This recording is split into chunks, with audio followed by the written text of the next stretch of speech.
Hello and welcome back to my channel, Deku Fanfic. Join us as we delve into the realms of fanfiction and fantasy, bringing you the best stories and discussions. Today, we're kicking off the final part of our series, What If Deku Was in Love with Asui? If you enjoy this video, please give it a like and subscribe for more content in the future. The author of this story is AI Rorello from fanfiction.net. All the relevant links are in the description. Feel free to say hello to the author on their profile. Now, let's dive into the fanfic. 2 weeks. In just 2 weeks, our whole lives turned upside down, dragged to the bottom of the ocean, forcefully reeled back to the surface, thrown up in the air, and were then expected to turn ourselves right side back up before landing. I'm still not sure where we're landing after all this is said and done. Uraraka Ochako, my best friend and fellow, albeit unofficial, wife to my husband, decided, out of the kindness of her heart, to subject herself to a radio interview concerning the relationship between her, myself, and our husband Izuku. Her goal was to alleviate some of the rumors surrounding our strange, unspoken relationships, to hopefully dissuade any would-be investigative journalist from sticking their nose into our actual relationship and finding out about her status as the second wife. It was a sound plan, with wonderful intentions, and she was the best of the three of us to convince the media and public to respectfully accept our awkward trioship, with Izuku and I as the married couple, and her as the loyal, tag-along friend.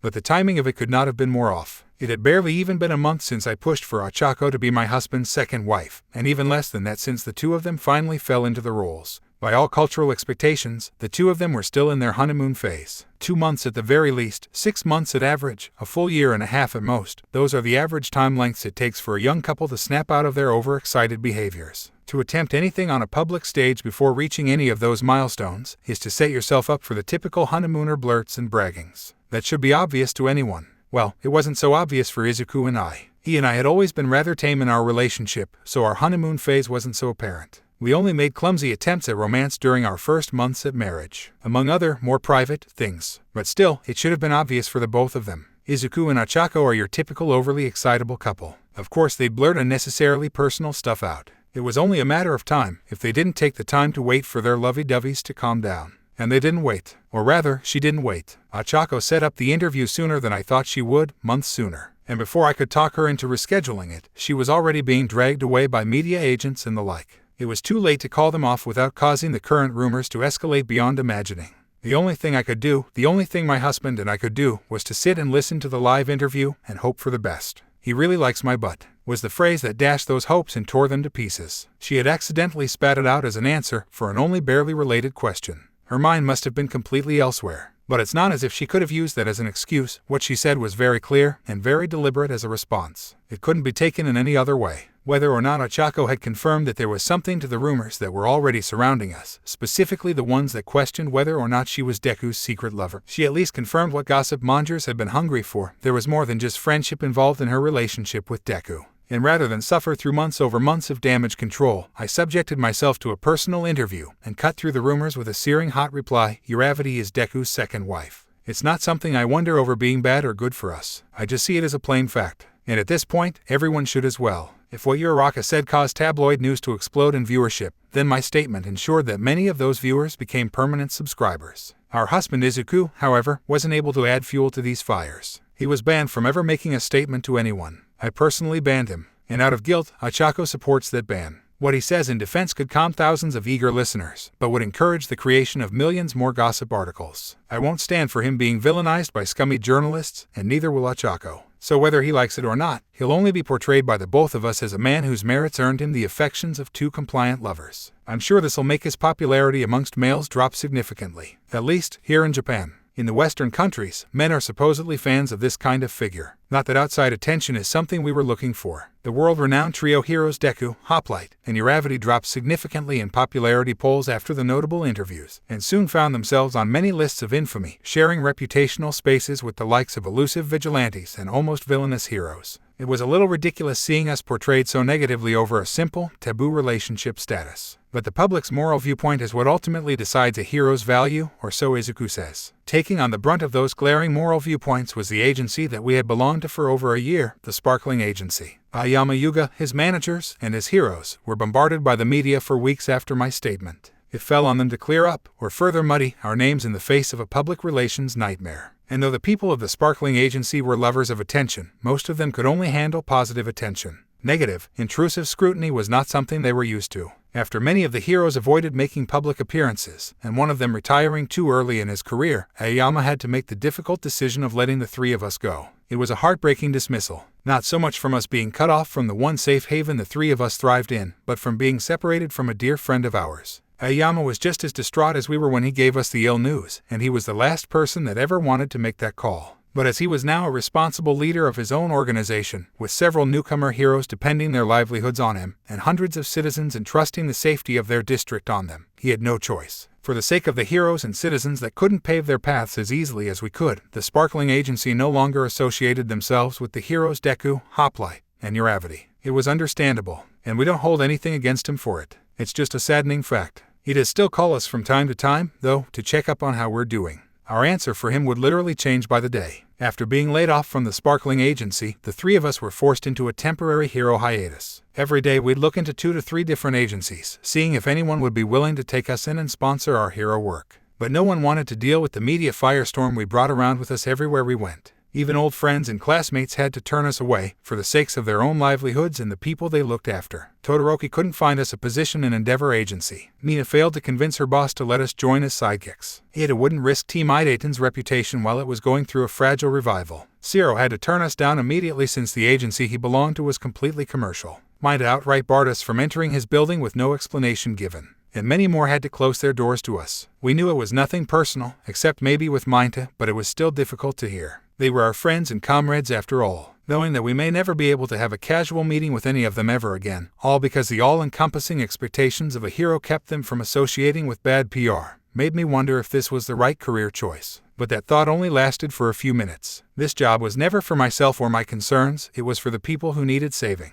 Even if those people didn't like how I lived my life. That was something I was prepared to accept even before I graduated. I just had no idea how my life would turn out after I graduated. With 13 agencies rejecting us within the spans of 5 days, the three of us began to seriously consider going the freelance route. Freelance heroism is a career role very few heroes attempt to tread, and even fewer heroes find any real success in. Not having constantly supervised regulations, set schedules, daily paperwork, media obligations, and required meetings to attend may sound great at first hearing. But without the protected sponsorship of an agency, most freelance heroes live their lives in complete debt. The monthly government paychecks and media commissions can only cover so much in taxes, fines, and property damage, and won't save a hero from being sued by an individual, or worse, by an entire city. There's a reason why I was never open to that idea, and it's the reason why Bakugo lives in a miniature apartment on the poorer side of the district. Thankfully, we weren't given enough time to attempt this career route, as an agency contacted us just before we could finish filling out the freelancer paperwork. The identity of said agency and its owner, however, came as a complete surprise to me. The Heroes Rescue, Yaoyorozu Momo's agency, is regarded as one of the most influential agencies in the world due to its singular role in protecting and rescuing other heroes. I thought if anyone among our old friends had the absolute right to reject us for the sake of public relations, it would have been Yaomomo. She had built up her organization from the ground up to where it is now through public relations. Her massive network of associated agencies and non-hero businesses easily rivals that of the largest international, government-managed agency in the United States. And she only had a year and a half to reach this point. Why in the world would she risk so much just to take care of her old friends? Since it was Izuku that was contacted by her agency, the answer was made apparent: it wasn't for us, it was for him. If I hadn't already given up on finding out what happened between those two, that answer would have set off several warning signals inside my head.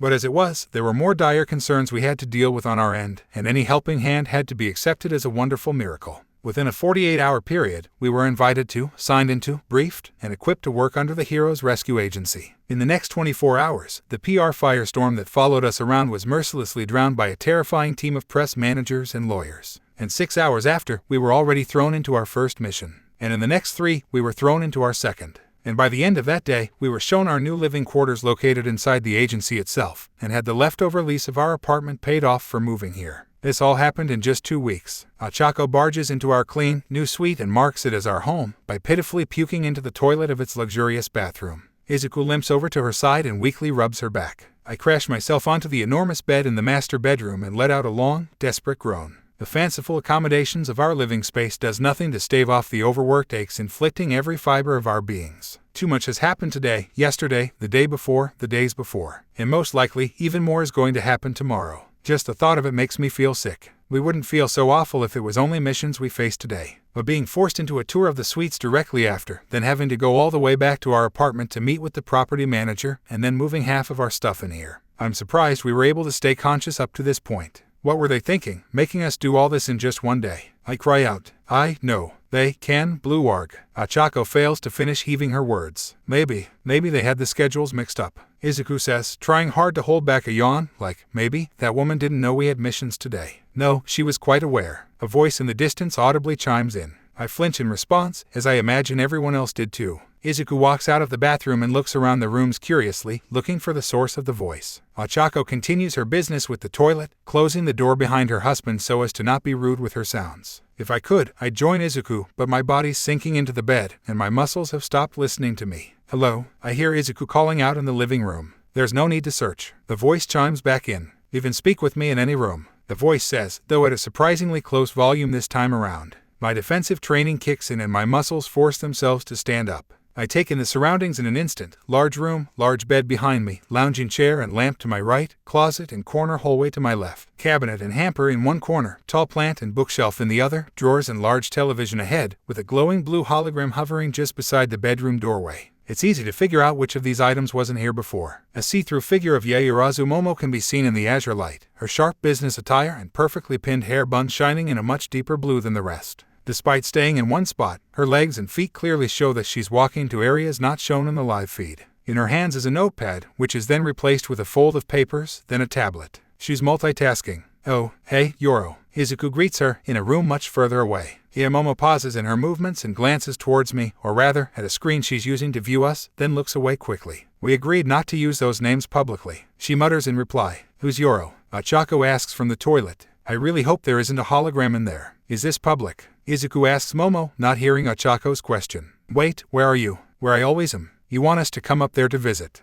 I'm clearly busy, Midoriya. No, stay down there. And we're clearly busy here too. I speak up. While I'm honestly grateful for everything you've done for us, Momo, would you mind telling us what was with our insane schedule today? And the other day, is it always this busy here? Usually, no. For the next few days, yes. She replies without looking up at me, for your group specifically. What? Inouo. Ochako cries out in despair, I don't think I can keep this up. You are going to have to. Momo states as she taps at an invisible object. An outward-facing screen hovers in front of her figure, cycling with images of news articles and charts. All of them have our hero names listed on them. As it stands, each of your reputations as heroes have taken significant blows which none of you will ever be able to fully recover from, unless you can change the minds of the populace before their opinions can set in. It will take a lot to dissuade their view of you, so you'll have to surpass their expectations. Work hard, show results, and prove that your roles as heroes haven't been compromised by your particular relationship. Ochako peeks her head out from the bathroom and is stunned by the hologram standing beside the door. Momo, it is you. It's been a while, you're Raka. Or should I be calling you Midoriya as well? Ochako's face turns pink as she starts chuckling shyly. And no, I'm still in your Raka for now.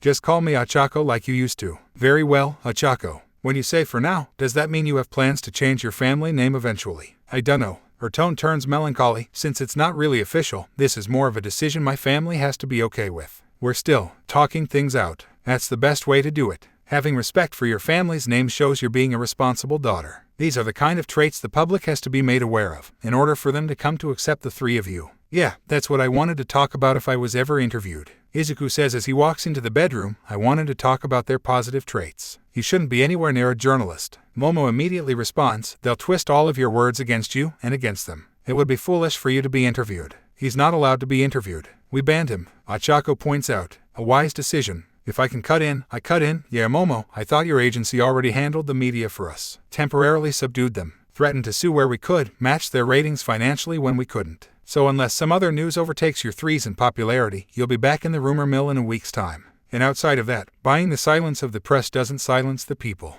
People will talk about you regardless of news articles. You haven't been on the news in a while and people still talk about you. My husband says with a nervous laugh. I'm well aware. Several see-through screens appear around Momo. Social media feeds, with her as the focus of gossips and memes. One more screen blinks into view and blankets the rest, an agency ranking list, with hers located in third place. People can speak ill of me as they wish, but my results speak for themselves. Negative talks over my reputation are now treated as harmless banter, because I've already proven my overall worth to the public. That's what you three will be aiming to accomplish. You mean that's what you'll be pushing us to accomplish? I sigh and slump my shoulders. It's going to absolutely kill us, but I'll agree to this plan. It's sound. Count me in. There's really nothing else we can do. Izuku stretches and yawns. Count me in, too. Yaemomo suddenly looks up from her tablet and glares at us. Or rather, at only one of us. There's always something else you can do, Midoriya, she says to him sternly as her eye darts off to the side, then back at him. I'm not sure what that gesture meant, but Izuku definitely understood it. My husband looks down at his feet in guilt. Yaoyorozu's glare becomes sharper at his silence. There's an unspoken fight occurring here that I know nothing about, and I'm unsure if I should involve myself in.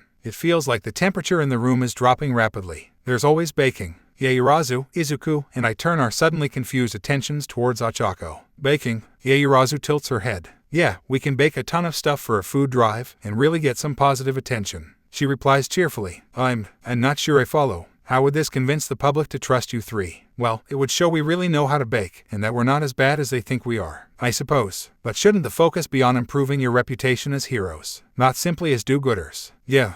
I'm sorry, Ochako. I'm really not following. No, you're right. This doesn't have much to do with us being heroes. I was just adding to what you said. You know, there's always something else you can do. So I thought baking is something else we can do. It doesn't do much for this topic in particular, but it is something else. Izuku and I flinch in surprise as something very unexpected just came out of Yaoyorozu's lips, a laugh. The reclusive and somber Yaoyorozu Momo, whose cold shoulder towards the world keeps nearly everyone around her at an impossible distance, just laughed. A friendly and warm laugh. I haven't seen her smile in years, and here she was giggling and chuckling to a grown woman's oblivious reply. Honestly, I should hesitate in ever calling any of Ochako's replies oblivious. Though at times she can seem overly carefree and childishly ditzy, she holds this innate ability to always say the right things at the right time, or even the wrong things at the right time, in order to cheer someone up. Her success rate in getting others to grin and drop their guard is so high that one would think she was doing it deliberately, and expertly so. But the unaware smile she shares whenever someone laughs at her words always makes one second guess that analysis. The woman just committed a miracle of an act, but that tiny smile of hers just screams, did I say something weird? Momo, I have a question. Ochako nonchalantly interrupts the miracle laugh and asks, what does this plan entail exactly? Like, what are we going to be doing tomorrow? Momo calms her giggling and wipes away tears from her eyes, before clearing her throat and returning to her professional disposition. She presses something invisible to us and the culminating screens surrounding her disappear. A single new screen appears at the emptied center, a written schedule of some kind. Tomorrow, I have you scheduled for 3 missions. 2 are Hero Guard duties located on the coast, where you'll be serving as reinforcements for 2 different anti-trafficking operations. The 3rd mission is in a city to the north, where you'll support the local police in finding a kidnapped heroine. You'll also begin your reparations towards Sparkling Agency that day by attending a banquet one of their heroes has been invited to. I've secured invitations for you 3, as well as some premium catalogs for support distributors that the hero may be interested in. We're bribing ourselves back to their good graces. I question. You won't be purchasing anything from the catalog for them, just offering them the catalogs to peruse and use themselves. We don't buy favors in this agency, excepting the press. We paid for them to not favor you. There's a difference. Ochako unnecessarily raises her hand for a turn at the conversation. Another question. Yes, Ochako. Do we, have any days off this week? Of course, 7th days are free for all employees to rest. Your color code in the system also has reserved you first days for rest as well. So you'll have the basic weekends off. That's a relay. You'll need both those days to rest, as you'll be tracking and shutting down a major villain group before the end of the week. The villain grew. And the week after as well. 2 groups. 3. By the end of this month, I'll have you find and arrest the 3 largest villain organizations in this city. On your own, with no battle support outside of this agency's equipment. You'll still have access to our private information networks to triangulate their bases of operations, of course. And I'll have my personal assistant help you with anything else you require. 3 groups, then. Ochako's face turns pale as she nods. Okie dokie. That's doable. No problem. Okay. Her head slides itself back behind the bathroom door. The door clicks shut. 3 versus 3. It's only fair. She laughs terribly, just before she resumes her earlier toilet activity. I'd feel pity for how nerve-wrecked Ochako is right now if I wasn't feeling the same way. Shutting down 3 major villain organizations, each estimated to have over 100 villains recruited, and with hundreds more lesser criminals filling their ranks in a single month. No one's ever accomplished a feat like that on their own. Not even All Might. Do you really think we can do this? Izuku voices our reasonable self-doubt. No, Yaemomo says coldly. Of course not. It's an impossible task. But, if you do somehow achieve the impossible, then I would have no right to question your relationship.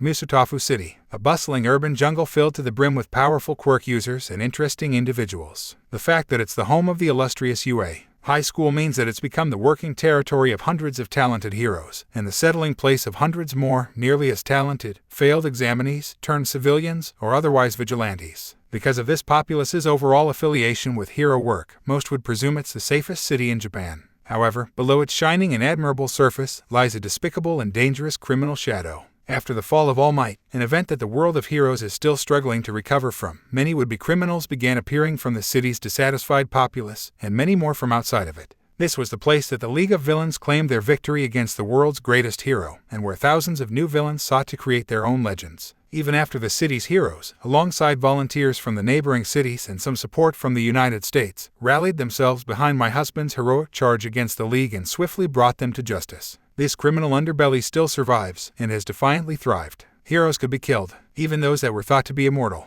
That was all the world of villains needed to know. And with that proof, their numbers only increased, and their selfish fanaticism could only heighten from here on. And with that fact, we heroes, with the help of local and government law enforcement, doubled in our efforts to arrest these criminals and keep safe the populace. Regular civilians began to bulk purchase self-defense items from support companies. Police forces were quicker to respond to any perceived threats. Militarized police became the norm, and it was practically impossible to keep track of the ever-multiplying number of vigilantes. An aggressive anti-villain culture spread throughout this city and is continuing to pass on to other districts in Japan. One can only quickly adapt to this extreme culture of anti-villainy or regrettably become a victim to it. You were either with us or against us. That was why many of the students of UA adjusted their approaches to heroism, with villain battling as their focus. And that's why thousands of villains banded together in response. A war was occurring in this city, a war where numbers determined the victories of its battles. In this war, a single hero couldn't defeat two villains, because those numbers always exponentially grew by the battle's end. 1 became 2, 2 became 4, 4, 8, and it wasn't uncommon to have incidents end with over 50 individuals battling in the streets. So what chance did 3 heroes have against 70 villains? Barely a chance, but barely is all we needed.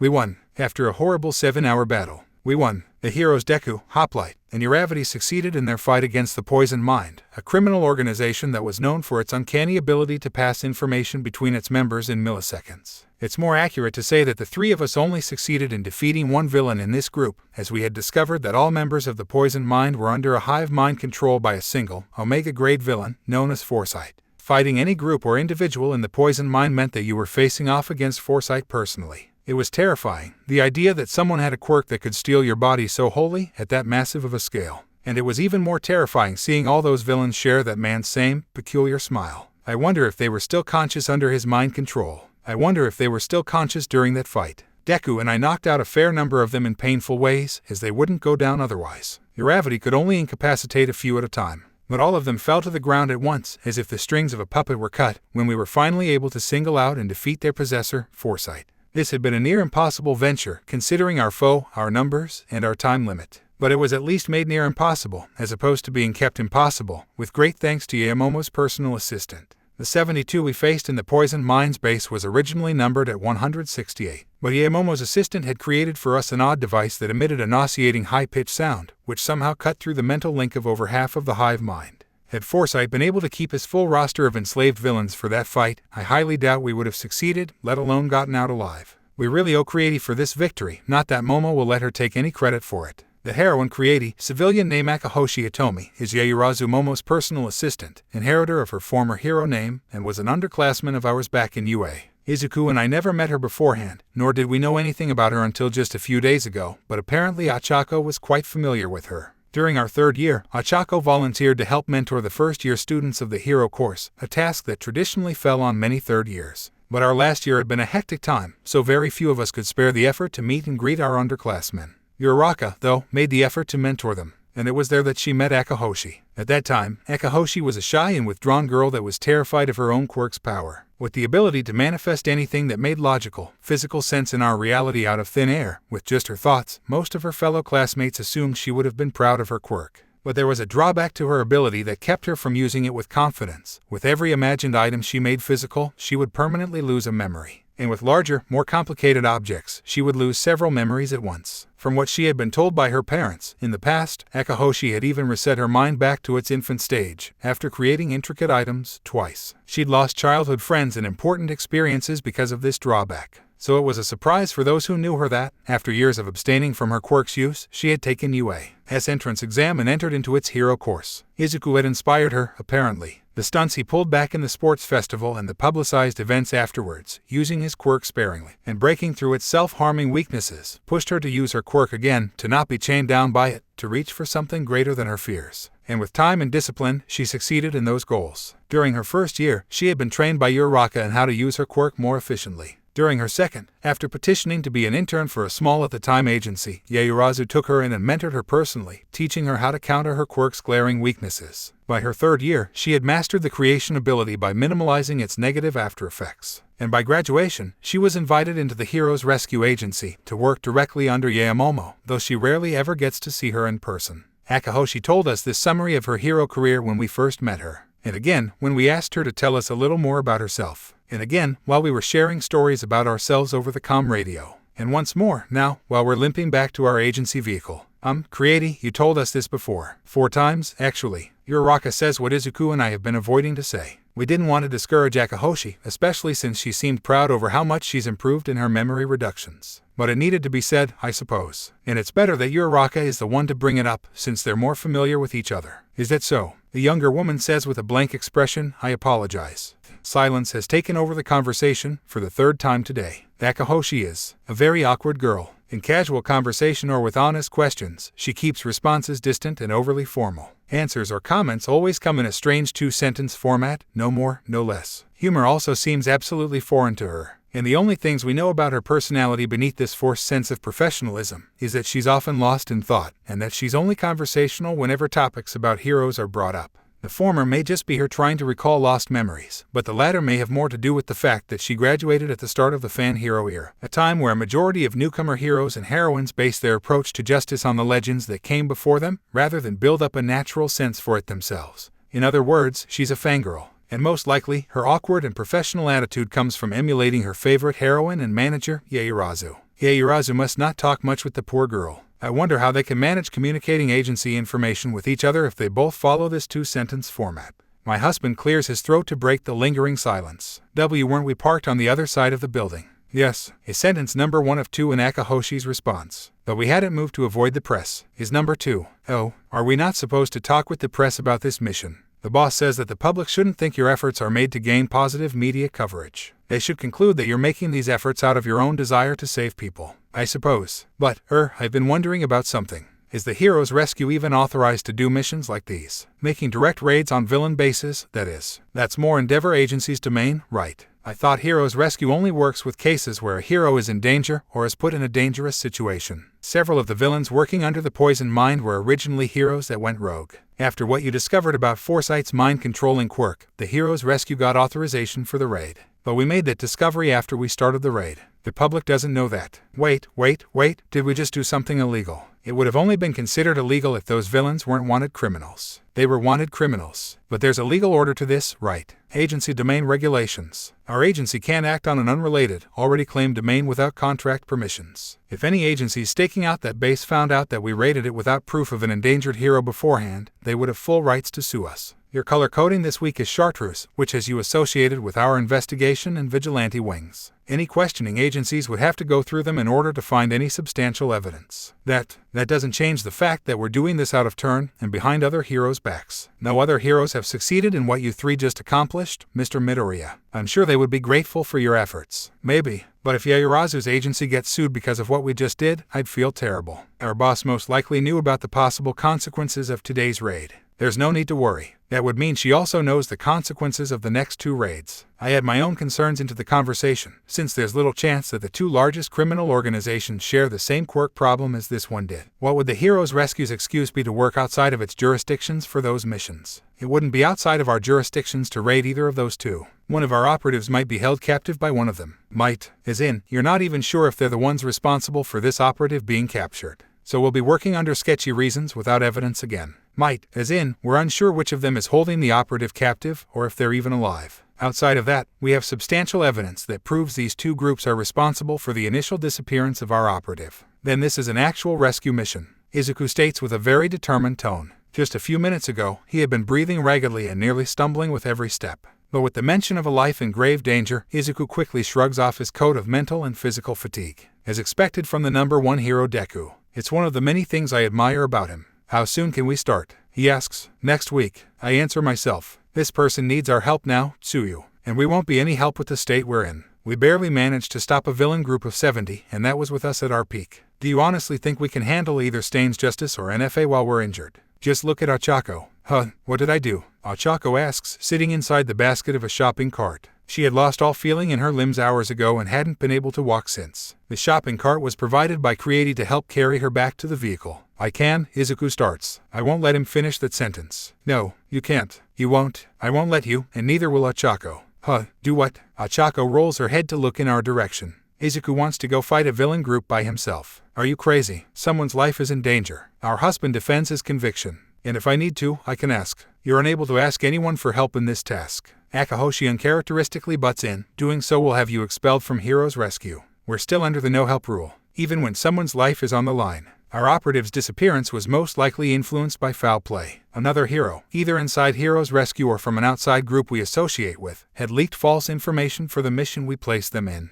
Meaning our boss doesn't trust anyone with this task, outside of you three. So only you three may take on this mission. Izuku's furrowed brows relax as his eyes wander down to his feet. It's an expression he makes whenever he knows he's lost in a discussion, but isn't happy with its conclusion. He normally asks a question afterwards, looking for something to satisfy the end result. Why did Yaoyorozu trust us with this mission? We're new recruits, he asks, on cue. It's precisely because we're new recruits. I answer for him. It's because, for 2 weeks, we were hounded by the press, having our every public interaction recorded and publicized. Which means we have a solid alibi. It would have been impossible for us to be the culprits of the operative's disappearance, since, I assume, they went missing during those 2 weeks. I take off my battle helmet and give Akahoshi a questioning glare. Am I correct in this assumption? Yes, she answers with her first sentence. It's exactly as you say, and completes it with her second. You're so smart, Tsuyu. Ochako compliments from her basket, nodding her head in place of applause. I'm nowhere near as smart as Yamomo, it seems. I reply, with a jabbing tone directed at Akahoshi. She had planned this from the start. We weren't picked off the job hunting market because she felt like being nice to us. She did it because she needed someone for this impossible mission. And who better for it than the world's strongest hero? And just to make sure we could take on the city's 2 largest villain organizations by ourselves, she tested us against the 3rd largest first. Am I correct in these assumptions, Creati? The young woman's expression hasn't changed from her forced professionalism. If I had been aiming to break her over a neutral attitude, this fact would have been discouraging. But I highly doubt that Yamomo would have chosen a weak-willed graduate as a personal assistant. Her unflinching reaction is to be expected. No, rather than a change of expression, I'm looking for something more tangible with my questions and exchange of information. Our boss means no ill will by this, hoplite. She replies, she only seeks to resolve this matter as soon as possible, without further endangering our operative. This operative must mean a lot to the agency then, if our by the rules, cares for her reputation boss is unwilling to go through the proper authorities and procedures to rescue them. Is this operative carrying vital information for the agency? Or more likely, is this person vital information for the agency? I'm unsure of what you're insinuating.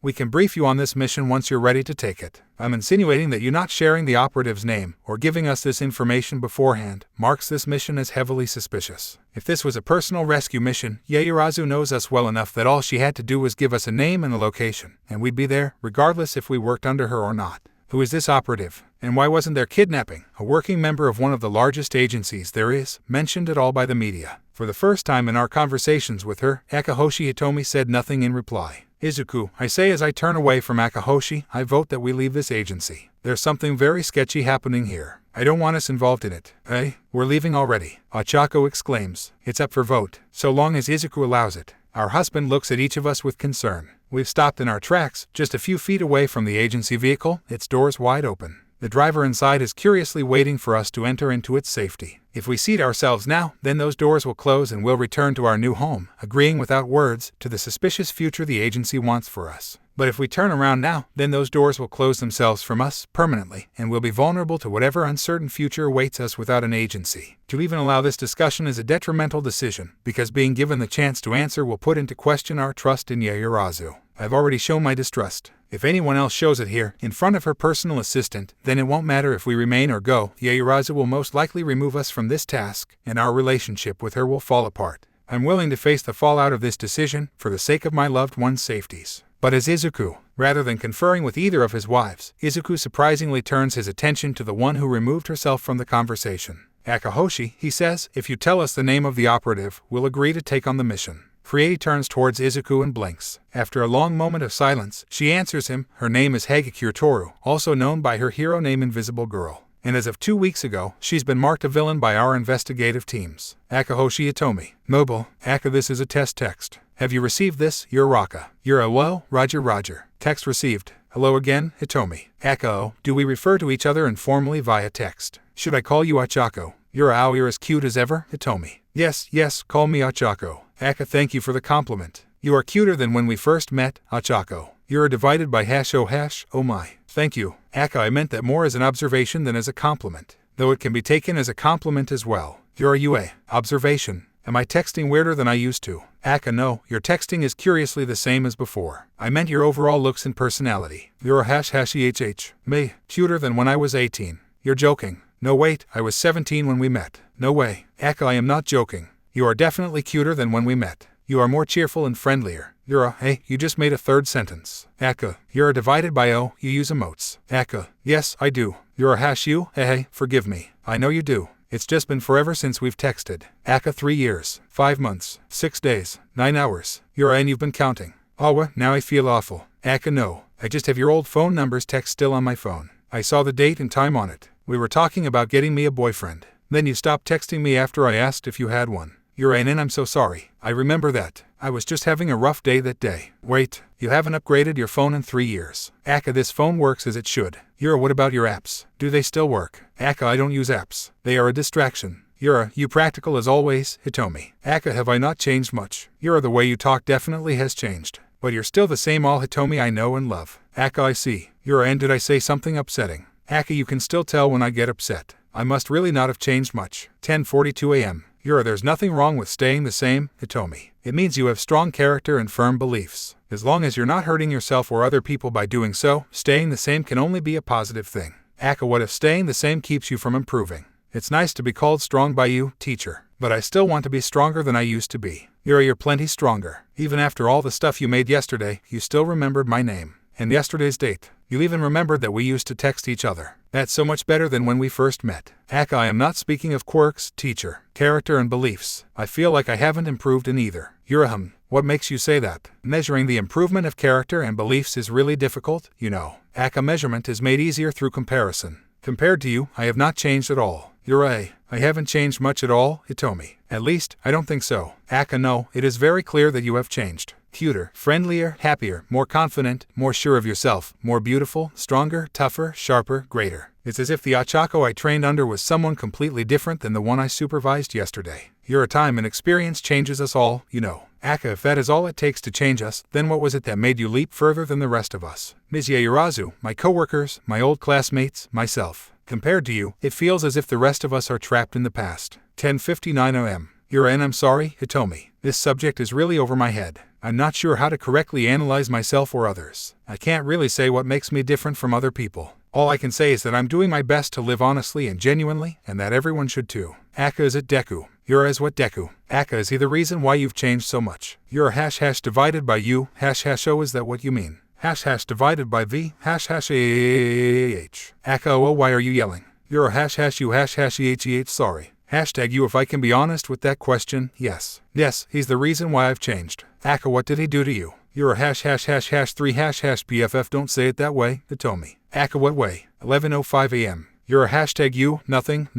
He didn't do anything to me. He only opened up for me. I fell in love with him, he started to love me back. And well, that's when I started to change, I think. I don't know how I've changed, or anything like that. But I do know that after that stuff, things in my life started to look a lot brighter and better, and Aka, I'm sorry if this seems rude, Achako, but how can you love a man who's already married? I can gush about all the things I love about him, but that won't really answer your question, will it? I guess a really plain way of putting it is, do you stop liking a flavor of ice cream just because someone else likes it too? Aka, teacher, you can't compare it to something like that. It's too simple. Love is more complicated, isn't it? 11:10 a.m. You're sorry, I'm kind of awful with metaphors. I don't really know how to satisfy a question like that. I just know that I love him, despite him being married, because he's married. I just love him, and I can't see it the same way other people see it, because no one else seems to see him the way I do. Aka, except his wife. She loved him first. You're not fully true, Hitomi. It's a bit more complicated than that. Aka, then what about, he loved her first?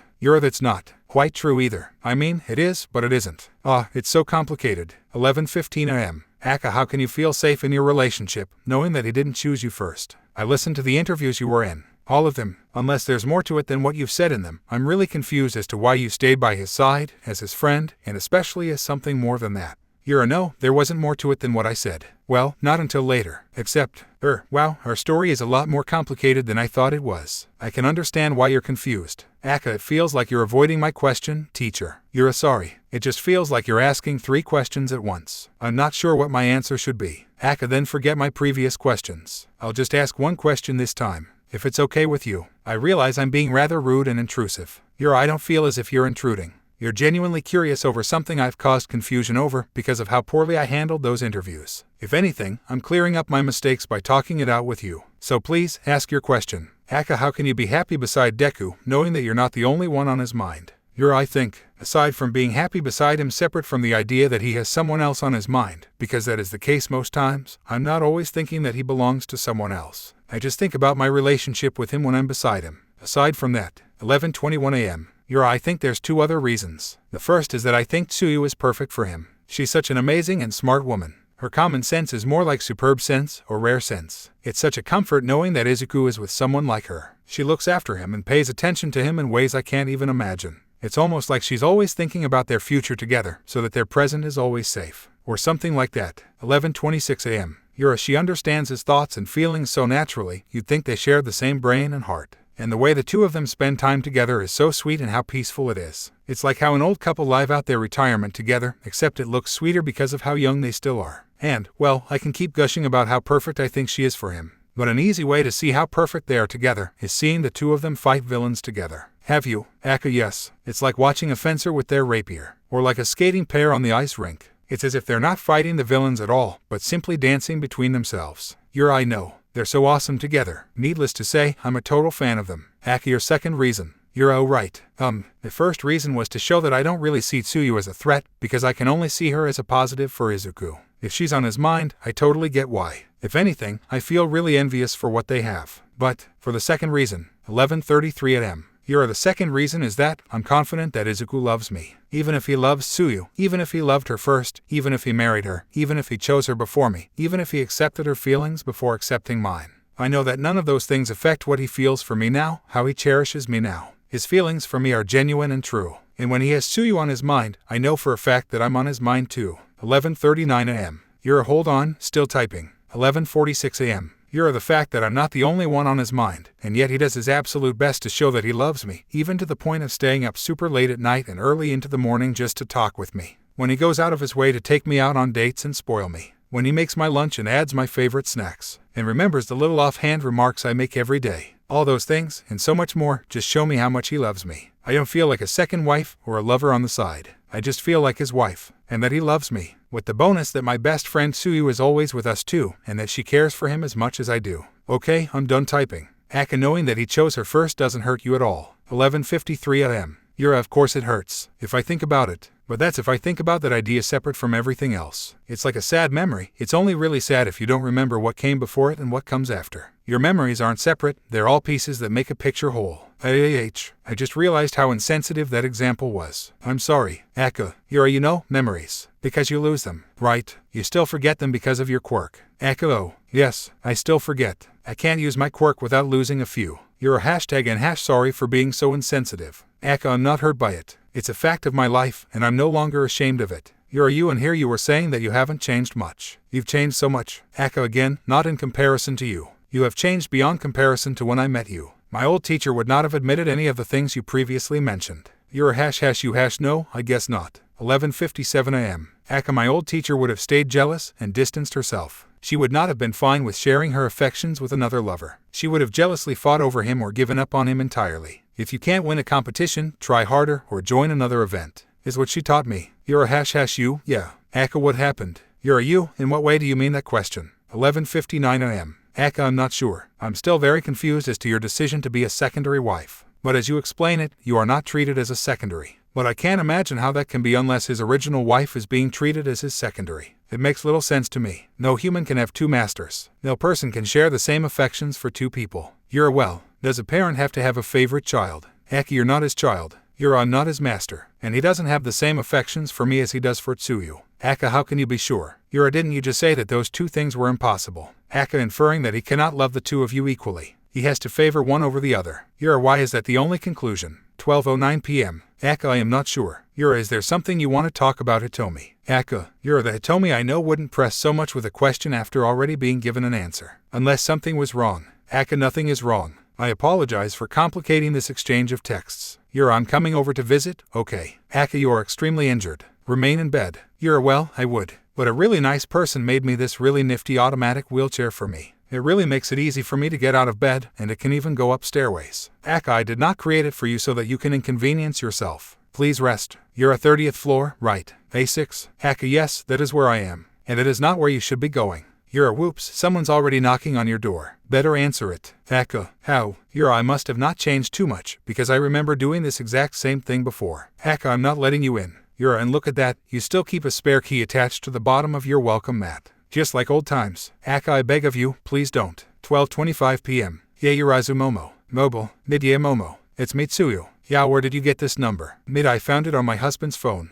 I didn't know you had a smartphone. Yeah, I didn't give you permission to use this number. Goodbye. Mid, I didn't give you permission to text my husband in secret. Hello. Yeah, it was not secret for any reason you would think of. It was simply to speak with him in a more relaxed manner, over more casual matters, as a friend. Mid, to talk about old times, like old times. I know, I breezed through his texts. Now, I didn't expect you to be an overly suspicious wife, Tsuyu. Mid, I didn't expect your texts to still look so cute to see at your age, Momo. Yeah, it's rude of you to pry into other people's texts, even if they are your husband's. They'd consider me inept when it comes to common courtesy, especially towards those who use my husband as a tool to handle their company's dirty secrets. Yeah, if you wish to discuss the upcoming mission in detail, then please visit me in my office. My body is so beat that I can't twitch my toe without tearing up. I'd rather not leave my bed. Yao, Achako seems well enough to move. Mid, Yao, I can see her on our security cams. She's using a wheelchair to get to the elevator. Mid, I have no idea what she's doing, or where she got a wheelchair. Does your medical facility send them to rooms? Yao, on request. The wheelchair she's using, though, looks nothing like the ones our medical facility provides. Mid, no idea what that's about.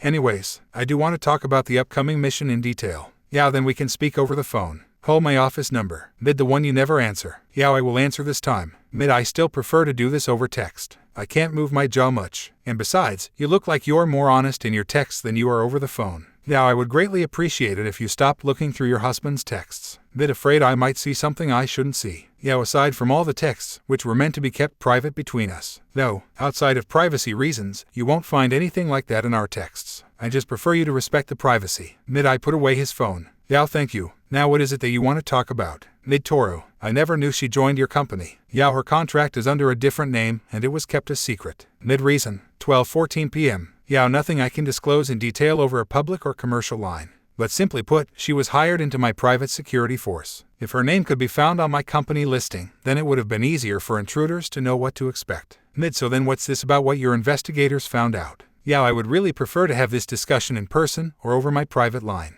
Mid, and I really would prefer to stay in bed and not move my mouth. Don't worry, I won't say anything specific. I'll keep things vague. Yao, very well. Then please know that I cannot divulge enough information to satisfy your questions over these texts. Mid, that's obvious. But let me be the judge of what's satisfactory. 12:18 p.m. Yao, then to vaguely answer your question, I have reasons to believe that what my investigators found and are acting on is suspiciously inaccurate information. I would not recommend you make any conclusions after reading their reports. Mid, but you were praising your investigative teams earlier, saying how thorough they were and how they could match, or even pass, the best detective agencies in this city. Yeah, which is why it's very concerning that they're working with inaccurate information. I do not find a fault with them, but with how convincing the false information is. Mid, and what is your proof? Yao, outside of a few leads that I can't discuss here, I'm afraid I don't have much else. Call it intuition or instinct, but I cannot help but feel that the conclusion that my investigators have reached are completely incorrect. Mid, in other words, you trust Toru over them. Yao, yes. Mid, has Toru contacted you? Yao, no. Her comms frequency is suspiciously quiet. Mid, and that wouldn't prove the investigators' leads. Yao, quite the opposite. If what the investigation teams found is true, then Toru would have benefited more from countering their evidences than simply remaining quiet over them. Mid, are you sure about this? Yao, you can never truly be sure of anything in this business. But if old relationships count for anything, then I would prefer to hold on to that trust than turn my back to it.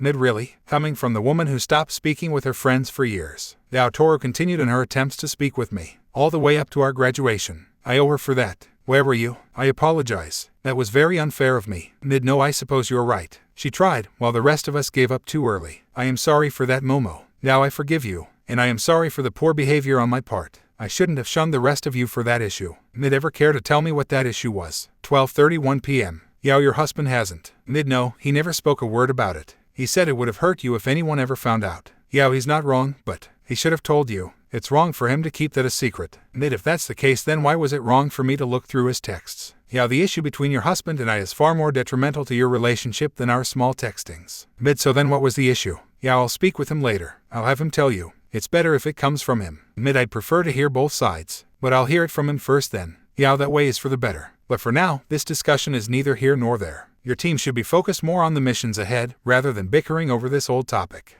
I'll let him know about this talk after you've accomplished your missions. Mid, you seem confident that we'll make it out alive. Yao, after what you've shown in your fight against the poison mind, I have no doubt you'll succeed. Mid, did we see the same numbers for that last mission? Time completion, damage ratio, and number ratio. Comparing that to the next ones is like comparing a pebble to a boulder. 12:40 p.m. Yao, I wasn't judging your effectiveness over those results. I am judging it off of the personal reports Creati had given me, specifically in how you discovered the villain lead's quirk. Your hesitation to jumping to the more obvious conclusions, while still making quick deductions under pressure, proves that you have the best mindset for the upcoming missions. The best way to bring down an organization is to cut off its head. And finding the head of the poison mind was like finding a lone cricket in the forest. You're more than qualified for the next missions. Mid, I doubt we'll be ready for them in time. It'll take more than 2 days to recover from these injuries. Yao, then I'll clear your schedule for the week. Focus on recovering first before taking on those missions. Mid, but we still have the 1 week time limit for each of the groups, right? Yao, yes, that requisite still remains. Mid, ugh, fine, we can work with that. Well, I can. I doubt my husband is happy having to wait so long.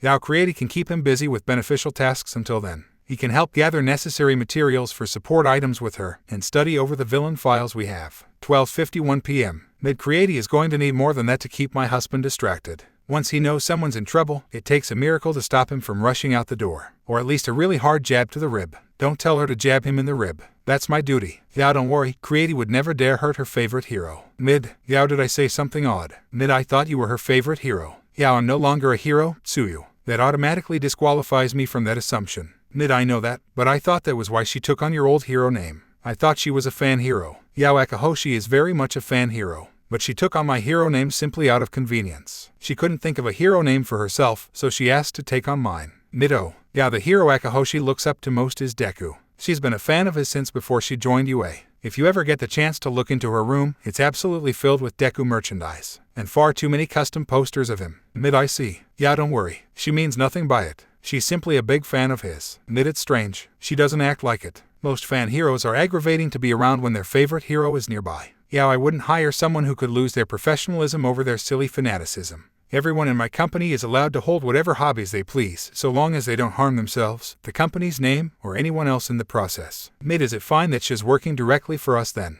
Wouldn't it endanger her ability to make rational decisions during battle? Yeah, firstly, she's not allowed to assist any of you directly in battle. If she ever does, please report the incident to me immediately. Secondly, despite her calm demeanor, Akahoshi is anything but rational. Her favorite hero is Deku, remember. Would you consider Deku rational under most circumstances? Mid, no. Yeah, then you have your answer, she isn't rational. So there's nothing to endanger. Mid, having her near Deku wouldn't increase her chances for irrational outbursts. 1:07 p.m. Yeah, it's the opposite for her. If I kept her away from you three, she might have attempted to leave her post in order to help in your battle against the poison mind. And if she did, I would have had to make the terrible decision of firing my only assistant. Leaving her with you three allows her to watch her favorite hero in action, up close, which will only prove to her that her direct meddling isn't necessary for him to succeed. Mid, you set everything up from the very beginning. Yeah, the best solutions are ones that can solve multiple problems at once. Mid, what else do you plan to solve with us under your agency, I wonder? Yeah, how do you hold this against me, Tsuyu? I am acting as I should be, according to my position as CEO of this agency. I have more than just you three to look after. Mid, no, I didn't mean it like that. I'm just surprised, is all. How can you keep this up 24/7, Momo? Yeah, I don't. My job ends at 9 p.m. on the dot, and I'm off work on the 7th and 3rd days of the week. Mid, but today's the 7th day of the week, and you're still at your office multitasking. Yeah, I'm always in my office. This is where I live, and I'm not multitasking. I'm just watching people on my security cams. Mid, where's your bathroom? Kitchen. Yeah, in the walls. Mid, when do you ever go out to get food? Or sunlight? Yeah, Creati picks up my groceries for me every week, and I sunbathe on the building's roof. Mid, you take this hermit life very seriously. Yeah, I've gotten used to it. And frankly, I prefer it now. Having to live under everyone else's standards in the past stressed me in ways I didn't know of until I left it behind me. But yet you still check social media to see what people think of you. No person is an island. Even I get curious of people's opinions of me from time to time. Though it really is a bad habit. 1:18 p.m. Mid, you really haven't changed that much, have you? Yeah, Momo. I thought all these years that you became someone so different, cold and distant. But the way we're chatting now isn't too different from how we used to text late at nights. It's really nostalgic. Yes, it does feel like those late night texts, doesn't it? I miss those. Mid, we can have them again. Like we used to. If you don't mind, I would actually very much appreciate that. Mid, you don't mind me texting you on this number? As long as you stop reading Izuku and I's texts. Mid, I have rights as his wife. Then don't text me. Mid, I'm joking. I'll stop. I was joking too. I would still prefer if you didn't read our private texts, but I understand if you're doing it because you're worried over your husband. Mid, he ended up with a second wife after all. I'll be honest and say that I'm not open to him having a third. There's no need to worry over that. Our relationship is nothing of the sort. Mid, that's what Ochako said. I have no interest in being a man's third wife, thank you very much. Mid, I'll hold you to that.